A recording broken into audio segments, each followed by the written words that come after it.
दोस्तों, कुछ प्रेम कहानियां वक्त से ऊपर होती हैं, धर्म से परे होती हैं और मौत से भी नहीं डरती। ऐसी ही एक कहानी है आर्यन और ज़ैनब की।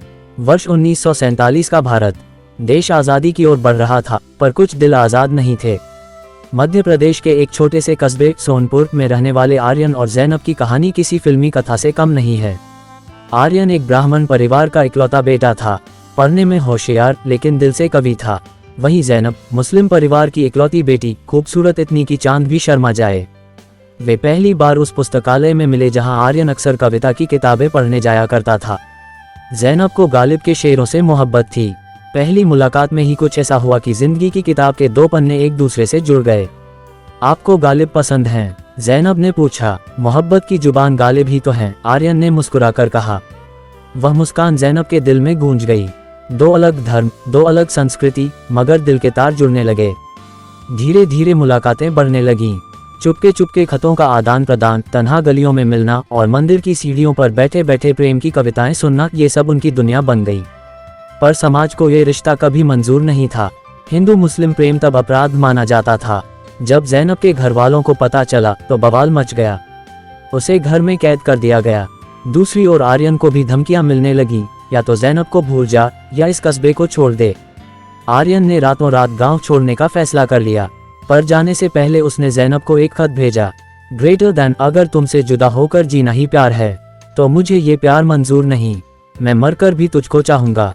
तुम्हारा आर्यन। ज़ैनब उस खत को सीने से लगाकर रोती रही। वह आर्यन से मिलने मंदिर गई, जहां वे अक्सर मिलते थे, पर आर्यन नहीं था। वह जा चुका था, या शायद उसे जाने पर मजबूर कर दिया गया था।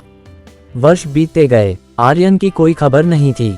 ज़ैनब के माता पिता ने उसका निकाह तय कर दिया, लेकिन वह निकाह से ठीक पहले बेहोश हो गई। जब होश आया तो उसने सिर्फ एक बात कही, मैं आर्यन की अमानत हूँ, किसी और की नहीं हो सकती। उस रात उसने जहर खा लिया, लेकिन किस्मत को शायद कुछ और मंजूर था। वह बच गई शरीर से, लेकिन आत्मा से वह अब अधूरी थी। 15 साल बाद 1962 में आर्यन एक नामचीन लेखक बनकर वापस लौटा। उसका उपन्यास ज़ैनब मेरी अधूरी कविता पूरे देश में मशहूर हो गया था। कस्बे के लोग उसे पहचान तो नहीं पाए, पर जब वह मंदिर पहुंचा, वही पुराना मंदिर, वही टूटी हुई सीढ़ियां, उसकी आंखें नम हो गईं।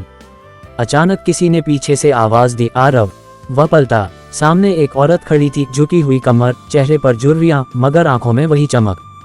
ज़ैनब, उसके होंठों से निकला। वे दोनों एक दूसरे को देखकर रो पड़े, पर अब कुछ बाकी नहीं था। समय सब छीन चुका था। कुछ महीनों बाद ज़ैनब ने हमेशा के लिए अपनी आंखें मूंद लीं। उसकी अंतिम इच्छा थी कि उसे उसी मंदिर के पास दफनाया जाए जहां वह आर्यन से मिलती थी। आर्यन ने खुद उसकी कब्र पर पत्थर पर लिखा, यहाँ वो सोई है जिसे मैं मरकर भी चाहता रहा। इसके कुछ ही दिनों बाद आर्यन भी चल बसा। लोगों ने देखा, उसके हाथ में एक अधूरी कविता थी, ज़ैनब के नाम। उनकी प्रेम कहानी कस्बे के हर दिल में बस गई। हर आशिक उनकी कब्र पर जाकर गुलाब रखता और कहता, मरकर भी तुझको चाहूंगा। आज भी सोनपुर के उस मंदिर के पास एक कब्र है और एक समाधि। हर शुक्रवार को कोई न कोई अनजान प्रेमी वहां आकर दोनों को याद करता है। उनकी कहानी लैला मजनू की तरह अमर हो गई, क्योंकि उन्होंने जीते जी नहीं, मगर मरने के बाद भी एक दूसरे को चाहा। तो दोस्तों, आप सबको ये कहानी कैसा लगा कमेंट में जरूर बताएं, और वीडियो पसंद आई हो तो लाइक करें और इसे शेयर भी जरूर करें। धन्यवाद।